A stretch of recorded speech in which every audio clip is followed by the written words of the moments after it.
Welcome back to Mathematical Statistics. I'm Mark Ledbetter. In this section, we are talking about order statistics. This is section 6.3 in the textbook, and this is lecture 3. So I hope you enjoy the video. Okay. So now we're going to do the derivation of this. Okay. So let y1, y2 up to yn be the order statistics. I think I'm going to change this to a little there. Be the order statistics, so maybe this is a little easier to read my pen, of n independent observations from a continuous distribution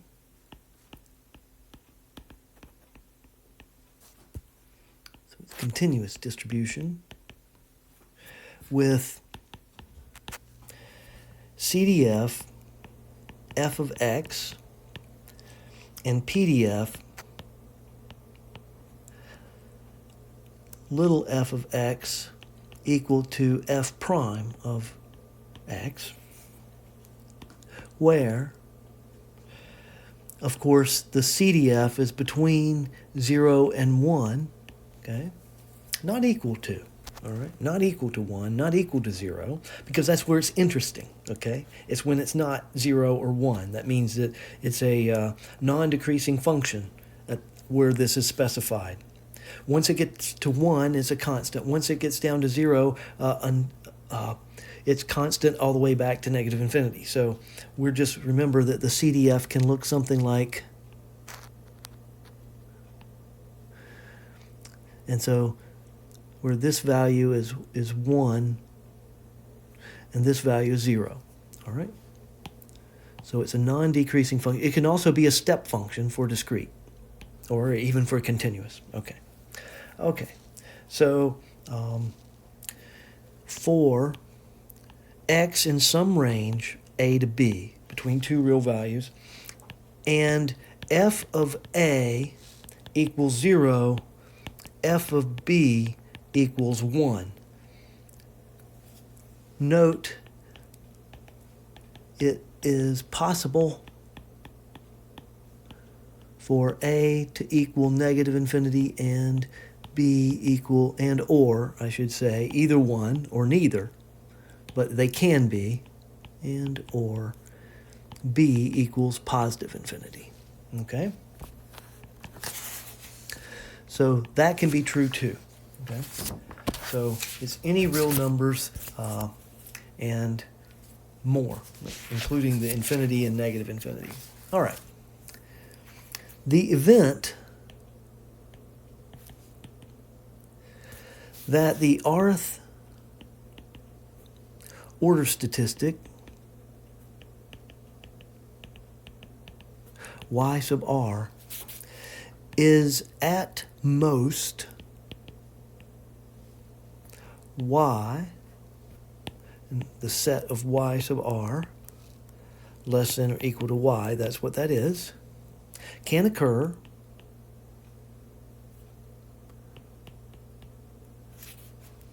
if and only if,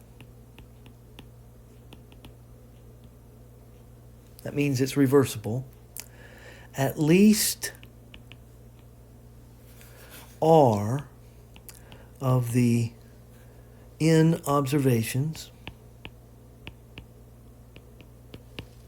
are less than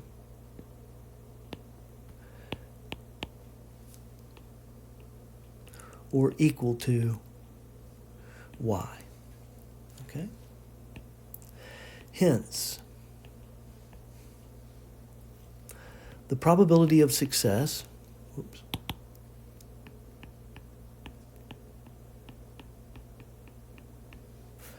we'll call it success, it's y that's less than, or y sub r less than y, on each trial is capital F of y, the CDF, and we have at least r successes. And this says that g sub r of y, so the rth order statistic, is equal to the probability that yr less than or equal to y is equal to the sum from k equals r to n sub k, n choose k, f of y to the k, 1 minus f of y to the n minus k,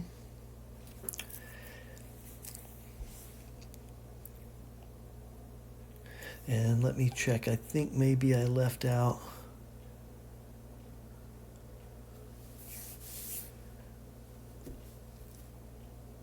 Nope, it's okay. We're fine. So this is n minus k. A. So y is between b and a. Okay. So we know that this is the binomial distribution, and so we're summing up these probabilities. Now what we're going to do is we're going to leave out the case where k is equal to n, because it's very simple. Okay, so I'm going to rewrite this as a sum from k equals r to n minus 1. And then that'll be n choose k, and then f of y to the k, 1 minus f of y to the n minus k, plus, if I substitute in n here for k, n choose n is 1. So here, n choose n is 1. Okay. I have the CDF, f of y to the n, and then I have 1 minus f of y to the n minus n, which is 0, so this goes to 1. This term goes to 1 if k is equal to n. And so I'm just left with, f of y raised to the nth power. Okay? Therefore, the PDF of y is gr of y equals g prime r of y equals, now the derivative of the derivative of a sum is the sum of the derivative, so I can take the derivative inside the summation. So this is still going to be k equals r to n minus 1. And then I'll still have n choose k. I'm taking the derivative with respect to y. And so then I will have, so I'm going to take the derivative of the first one. I have to use the product rule. So I'll have k times f sub y, raised to the k minus 1 times 1 minus f of y to the n minus k. Okay. And, and I need, before I do that, I need the chain rule here. So I have k times f, k minus 1. Now I have to take the derivative of inside here using the chain rule. And so that, get rid of these lines, is going to be f of y, little f of y. And then I have 1 minus f of y to the n minus k. Okay. And then I have to take plus, so I'm still within the summation, so I can break this up as another sum, k equals r to n minus 1, and take the derivative with respect to 1 minus f of y. So let me see if I can, I don't think I'm going to squeeze this in here, so let me put it on another line. Okay, so I'll put it down here. So plus, and this will be the sum from k equals r to n minus 1, and I have n choose k. I'll have f of y raised to the k, right? And then 1 minus f of y. So I have to take the derivative of this. So I need, okay, so I didn't take the derivative there. I need to take the derivative, and so I have 1 minus f of y raised to the n minus k. So this is going to be n minus k times 1 minus f of y raised to the n minus k minus 1. And then I need the chain rule. I take the derivative inside the function. That's going to give me negative. Let me get rid of the line here. Negative little f of y. Okay. And then I need to take the derivative of this last term. So that's going to be plus n f of y raised to the n minus 1. Okay. All right. And times f of y. Don't forget the chain rule. So I don't need the parentheses there. So just f of y. Okay. So I have that. Notice that n choose k times k equals n factorial k factorial n minus k factorial with k up here. And so I end up with n factorial k minus 1 factorial n minus k factorial. Okay? And n choose k times n minus k. And I have that here. I can just bring it out to here. Then that is equal to n factorial times n minus k. We'll put that in the numerator where it belongs. And then k factorial n minus k factorial equals n factorial over k factorial n minus k minus 1 factorial. Okay. So g of r of y is equal to the sum from k equals r to n minus 1. I've got n factorial k minus 1 factorial n minus k factorial in the first term. And then I'll have f of y raised to the k minus 1, f of y, and then 1 minus f of y n minus k, minus the sum k equals r to n minus 1. I have f of y. Let's see, I have this other factorial that I have to write, which is n factorial k factorial n minus k minus 1 factorial f of y to the k, little f of y, and then 1 minus f of y to the n minus k minus 1 plus n f of y to the n minus 1 times little f of y. Okay. Now, your homework is going to be to simplify this and to fill in, this is homework, to get number 2, which is r minus 1 factorial on the bottom, n minus r factorial, n factorial. We've got f of y to the r minus 1, 1 minus f of y to the n minus, actually we usually write this, most texts write it, little f of y, and then 1 minus the CDF to the n minus r for y between a and b, which is the first term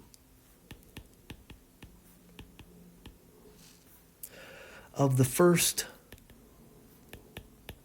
summation above. Okay? Show all steps in show all steps that are missing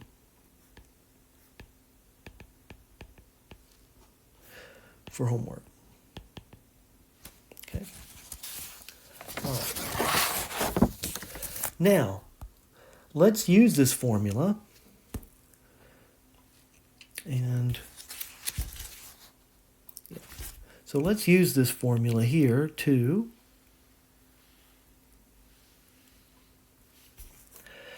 find the PDF of y1.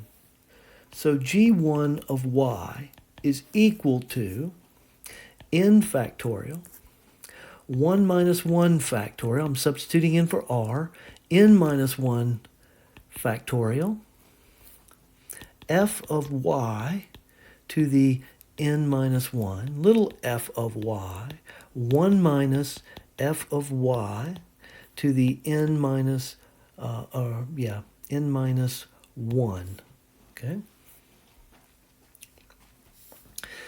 And so, let's see, this is n minus r, r is 1, yes. So this is equal to n, and we have, so the first order statistic, yes. So I've got r minus, this was, this is not n minus 1, this first here, I'm sorry. That is 1 minus 1. So that's a 0, that gives me a 1. 1 minus 0 power gives me a 1.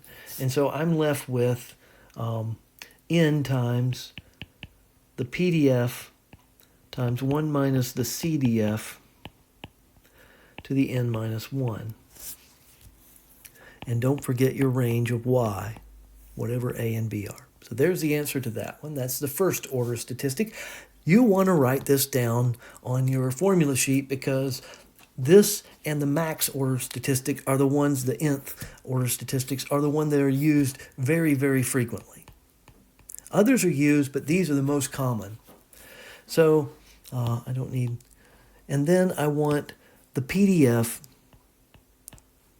of yn is, so g n of y equals n factorial, n minus 1 factorial, n minus n factorial, f of y to the n minus 1, little f of y, 1 minus f of y to the n minus n. So that's 1, and this is this is 1, and then I'm left with n factorial over n minus 1 factorial, which is n, and f, so f of y, 1 minus the CDF to the n minus 1, y between a and b. So another formula for you to definitely be able to get to quickly. And so notice the symmetry between these two. Okay, the symmetry. So I wrote this wrong. I'm sorry, the second one. Probably wondering, no, that's not right. Okay, so this is f. Okay, so I need to write, I can still leave it like this, f of y to the n minus 1. So we have n in both of them. We have f in both of them. We have an n minus 1 power in both of them, but this is 1 minus the CDF, this is the CDF. So very symmetric between the two formulas. Okay. Okay? All right. So as I said, show all the steps between 1 and 2 is the homework. I've written a little neater here, and PDF for the nth order statistic is put here. Now, I want to make a comment. The book heuristically constructs the expression for the PDF starting at the bottom of 258 in the 10th edition, 250 in the 9th edition, and I'm not going to go through that. If that makes better sense to you than what we just went over here, then that is fine. So take a look at that and read through it. There's not just one way to understand these problems usually. And so for you, you may understand that better. I didn't find it very helpful for me. You may find it extremely helpful for you. This brings us to the mean of order statistics. So we want to find the PDF of each order statistic and its mean. We want to plot the PDFs for a random sample of size 5 from the distribution f is 2x, x between 0 and 1. So the same distribution we used before. Remember that the CDF is x squared for x between 0 and 1. So the random sample is x1 to x5, and the order statistics are given here. Okay. So we want to find the order statistics of the PDFs of all the order statistics. Okay. So we will do G1 of y equals, this is n little f of y, 1 minus CDF to the n minus 1.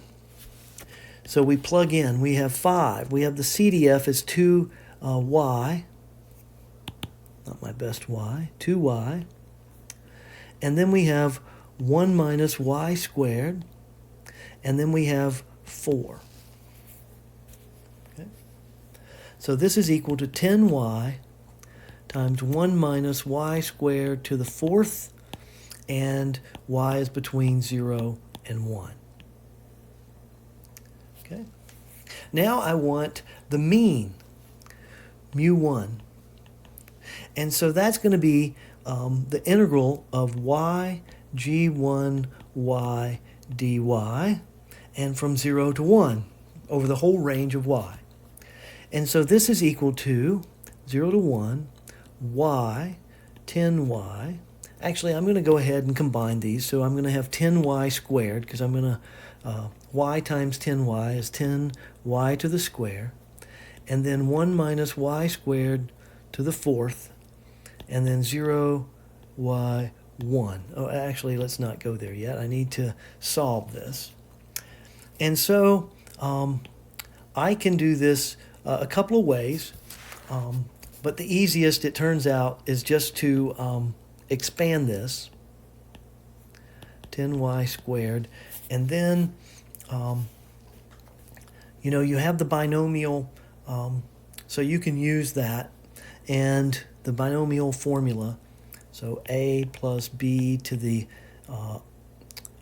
r equals the sum in I equals 0 to 1, n choose r, a to the r, b to the n minus r. So you can use these this formula to expand this pretty easily. And so we get 1 minus 4y squared plus 6y to the 4th minus 4y to the 6th plus y to the 8th. And let me make sure 1, 2, 3, 4, 5. 1, 2, 3, 4, 5. Yep. And then dy. And so I'm going to multiply this out, 0 to 1, and it gives me, I'm going to pull the 10 outside so that I keep the number smaller. And then I have y squared minus 4y to the 4th plus 6y to the 6th minus 4y to the 8th plus y to the 10th dy. And so I take the integral of this and I get 10, and I get y cubed over 3 minus 4/5 y to the 5th plus 6/7 y to the 7th minus 4/9 y to the 9 plus 1 over 11 y to the 11 from 0 to 1. And so this gives me 10 times 1/3, oops,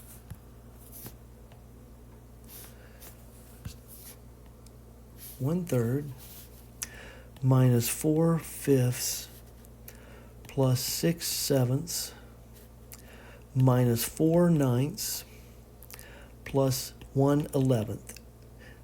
You do not want to, for homework, you do not want to plug in these to your calculator and give me a mess. I'm looking for an exact answer. So this is a good time to practice your common denominators. And so we're going to look at the common denominator of 3, 5, 7, 9, and 11. Okay? So, well, 3 and 9 are the only two that have anything in common, and that's a 3. So I have to multiply 1/3, if you will, by another 3, 5, 7, 9, and 11. Or I'm sorry, not 9. I already have. So 1, 3, 5, 7, and 11. Okay? And so that's how we're doing each of these, and that's how I'm going to get 10 times. So here, so I'm going to have my common denominator here is going to be 10. I'm going to have 5, 7, 9 times 11. So 5 times 7 times 9 times 11, because again, 3 is included in 9, 3 times 3. And then I have, so I'll have 1 times 5 times 7 times 3 times 11, minus 4 times 7 times 9 times 11, plus 6 times 5 times 9 times 11, minus 4 times 5 times 7 times 11, plus 5 times 7 times 9. And this gives me 2 over 693. So there's a 5 here, and so this becomes a 2, and that's a 1. So I did reduce a little bit. And this is 1155 minus 2772 plus 2970 minus 1540 plus 315 is equal to 2 over 693 times 128, which is equal to 256 over 693. Okay. And that is our answer. Okay, so that's the mean for the first one. Now, similarly, I'm not going to go through all those calculations, but I'm giving you the answers so that if you go through one or two of them, you should be able to get these answers. So G2 of y is equal to 40 y cubed 1 minus y squared cubed 0 y 1. Mu 2 is equal to 128 over 231. Then I have G3 of y is equal to 60 y to the 5th 1 minus y squared squared. Again, 0, y is between 0 and 1. Mu 3 equals 160 over 231. G4y equals 40 y to the 7th 1 minus y squared to the first, or just 1 minus y squared. Y is between 0 and 1. Mu 4 is equal to 80 over 99.